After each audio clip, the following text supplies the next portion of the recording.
Hi, my name's Phil. I like talking about politics, and in this video I'd like to discuss the latest strange company Reform UK are keeping, given that they want to moderate to appeal to a wider caucus of voters. They're reportedly working with Dominic Cummings and have appointed someone who praises Hitler to vet their future candidates.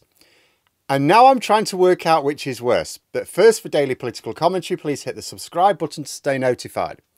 So yeah, Reform UK have someone officially overseeing their vetting process now of party candidates.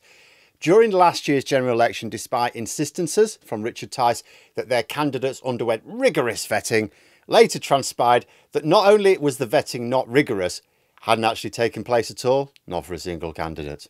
The end result was a fairly predictable list of candidates coming out with every bigoted talking point with which the core of the party are obviously comfortable, but maybe not so much the wider voter base.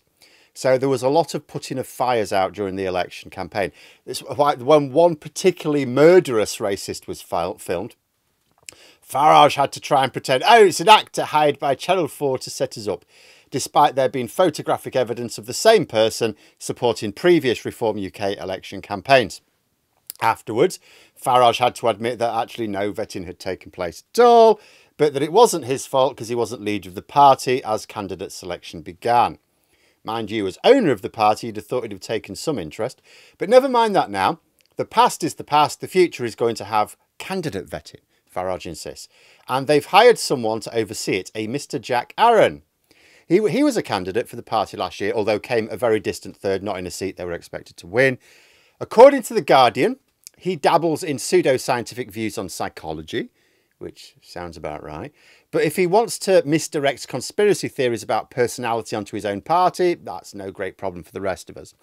But he's also described Hitler as brilliant and the genocidal maniac Bashar al-Assad as gentle. I'm not sure I would describe phosphor bombing people that I don't like as the gentle method of conflict resolution. Now, ordinarily, having someone in charge of vetting candidates who approves of people like Hitler and Assad, and might therefore look for the same qualities in those who are to represent the party, you'd think there could be some problems arise. You would certainly think this would be a doubtful election strategy to know that every candidate knocking on your door representing Reform UK was approved by someone who thinks Hitler was brilliant. You know, to field candidates like that, it's like, who's going to vote for them if they realise this? But then you think to yourself, well, I mean, the party leader, Nigel Farage himself, was known to sing Hitler Youth songs out in public, and even the teachers at his school, who seemed to want to defend him, admitted that, yeah, he is actually a fascist, but is it really that bad a thing? And it's not even like he takes sufficient care to avoid being linked with neo-Nazis in his older years, or even general fascist groups as a political leader. He was recently photographed with actual neo-Nazis last Christmas. And you can't even say, oh, he was just caught out, they just wanted a photo, he didn't know who they were. Okay, I can believe that. But it's like, but I've seen no reports of him denouncing them when it was made public. So he's comfortable with it. So when the leader admires Hitler and fascists in general, would it really be extra off-putting to have a Nazi supporter running their vetting process? If anything, it might actually result in Reform UK choosing candidates that are even worse than if there were no vetting at all. Can you imagine that? They might actually put effort into choosing embarrassing candidates in future. So perhaps the worst company Reform UK are keeping right now is Dominic Cummings. After all, Nazis are mostly just angry incels these days, at least in the UK. Cummings is a Russian asset and as a result potentially much more dangerous.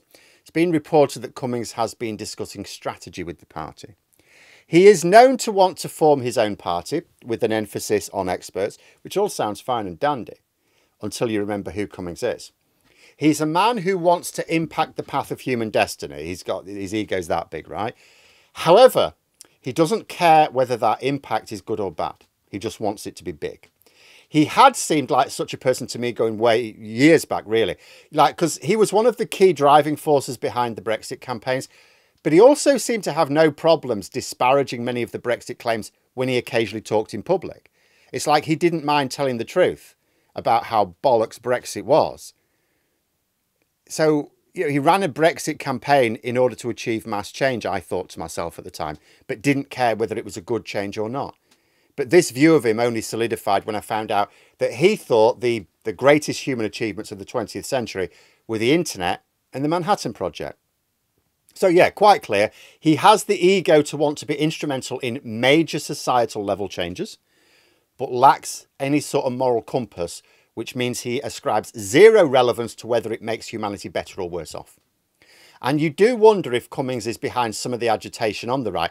He was reported to be responsible for feeding Musk his lines during the summer riots last year and beyond. Although I have seen some supposing that it might have been Boris Johnson, actually. I can probably believe it more of Cummings, though. I think Johnson needs people to know that he is personally intervening. He needs to be centre stage. Cummings seems more comfortable being the old Grima worm tongue type. The Times have been reporting on a secret meeting between Farage and Cummings last Christmas, round about the time he was being pictured with neo-Nazis, just after mentioning the Unite the Right campaign in the article, which I talked about yesterday. So I wonder if the implication is that Cummings is behind that too. It made mention of how to make sure that the system wouldn't thwart a Farage government like it did Liz Truss. Now remember, Nigel Farage was a huge fan of Truss's mini budget. In fact, if there's one thing you could actually get people to realise, it wouldn't be that, you know, Farage is a fascist. It could actually be that he is a supporter of Truss's mini budget and would aim to do the same thing on a bigger scale if he ever formed a government. Because what thwarted Truss, remember, was the market reaction. The Tories would have loved it if she'd have got away with it. It was investors in the gilt market going, yeah, this isn't a good investment anymore. Now, if they genuinely don't understand that, if they're talking about, oh, we need to stop the forces thwarting us, it's like, if they think it's like officials, civil servants, and Cummings thinks everything is civil servants, the woke blob, if they genuinely don't understand what really caused the problem with Truss, it would suggest they are going to do the same thing. There is no way to stop private investors getting nervous about budgets which do not make the figures add up. Now, let's imagine a scenario where Farage did win majority power, by whatever means. He might be able to work out a way of staying in power after a market crash. After all, if you've got the numbers of MPs and those MPs will support you come what may, then yeah, you will stay in power for the entire parliament. Nothing can be done about that, short of an actual revolution. But he would not be able to stop the financial shitstorm occurring in the first place because that's not under government control. The government, the Treasury, do not control how investors choose to invest. And this is what is worrying about Cummings' involvement. He will not be interested in whether the economy grows or whether members of the public see living standards rise or that any of the elements holding the state together function. He is ideologically driven to instigate massive change. The change he targets is the civil service. They will completely wreck the economy. And just as with Trumpism in America, that will also hurt the big backers who are already on top in society. But they are so fixated on kicking Starmer out of number 10 and having no faith that the Tories can conjure up anyone who can do that, that they will back Farage without ever wondering if he would be an even bigger threat to their wealth. But there we are. Those are my thoughts. Let me know yours in the comments below. If you've enjoyed the video, please click the like button and subscribe for further content. If you'd like to support the channel further, click the join button for memberships. Thanks for watching, and until next time, I'll see you later.